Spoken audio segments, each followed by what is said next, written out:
Cancer सर्वांगीण मार्गदर्शन भाग 40। वैद्य दिलीप गाडगीळ, पुणे।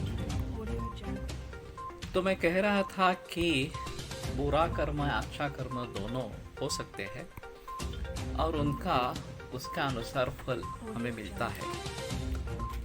ये निष्काम कर्म योग का गीता का जो तत्व ज्ञान है वो इसीलिए है कि हम ऐसा कर्म नहीं करें और निष्काम कर्म करें।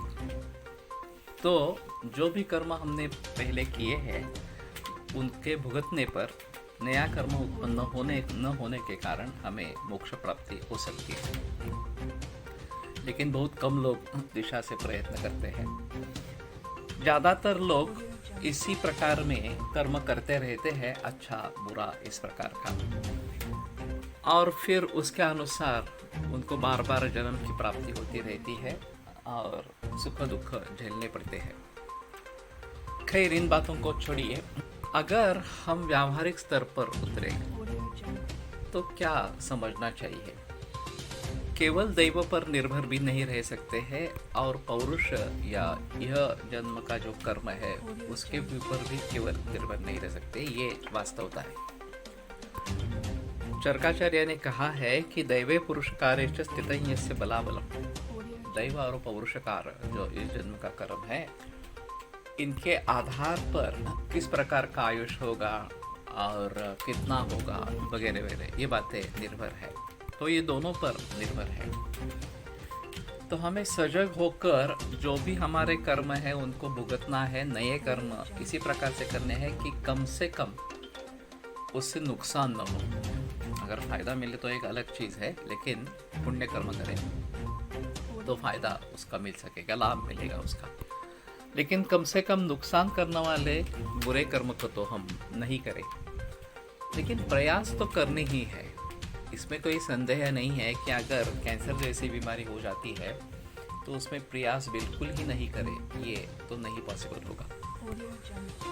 लेकिन सही मार्ग पर चलना बहुत आवश्यक इस प्रकार का है, और यही काफ़ी दिक्कत वाली बात है। सही मार्ग कौन सा है इसका पता ही नहीं लगता। एक ही मार्ग हमें दिखाई देता है कि बस extraction of cell, chemotherapy, radiation, surgery वगैरह वगैरह। उसके अलावा कोई दूसरा मार्ग है ये मालूम ही नहीं होता, और वास्तव में ये सही मार्ग नहीं है इसके बारे में पता नहीं लगता।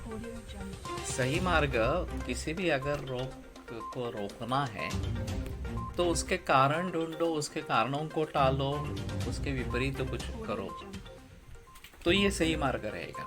और फिर उसके लिए कुछ ये तात्कालिक उपाय के लिए अगर रेडिएशन केमोथेरेपी वगैरह करना है तो एक अलग चीज़ रहेगी, लेकिन वो भी उतनी ही मात्रा में करनी है।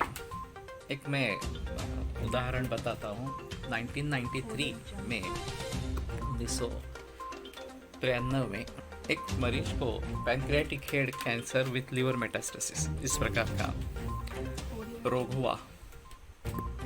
तो डॉक्टर ने बताया कि विथ सर्जरी विथ केमोथेरेपी 2 महीने का लाइफ है। उस समय उनकी आयु थी 42 वर्ष। उनके रिश्ते में एक ऑन्को सर्जन थे, कैंसर के सर्जन, और उन्होंने बताया कि कुछ मत करो एलोपैथी, क्या करने का है इसमें, 2 महीने की आयुष लेकर क्या करोगे, तो तुम बेहतर ऑप्शन है होम्योपैथी या आयुर्वेद करो। तो उन्होंने खूब सोच समझ कर वैद्य बापू नानल, यहाँ पुणे में प्रख्यात आयुर्वेद वैद्य थे, उनकी सलाह ले ली और उनकी चिकित्सा शुरू करी। वो बच गए। 2 महीने में तो मृत्यु नहीं हुई। 3 बरस तक सिलसिला चलता रहा, ट्रीटमेंट चलती रही।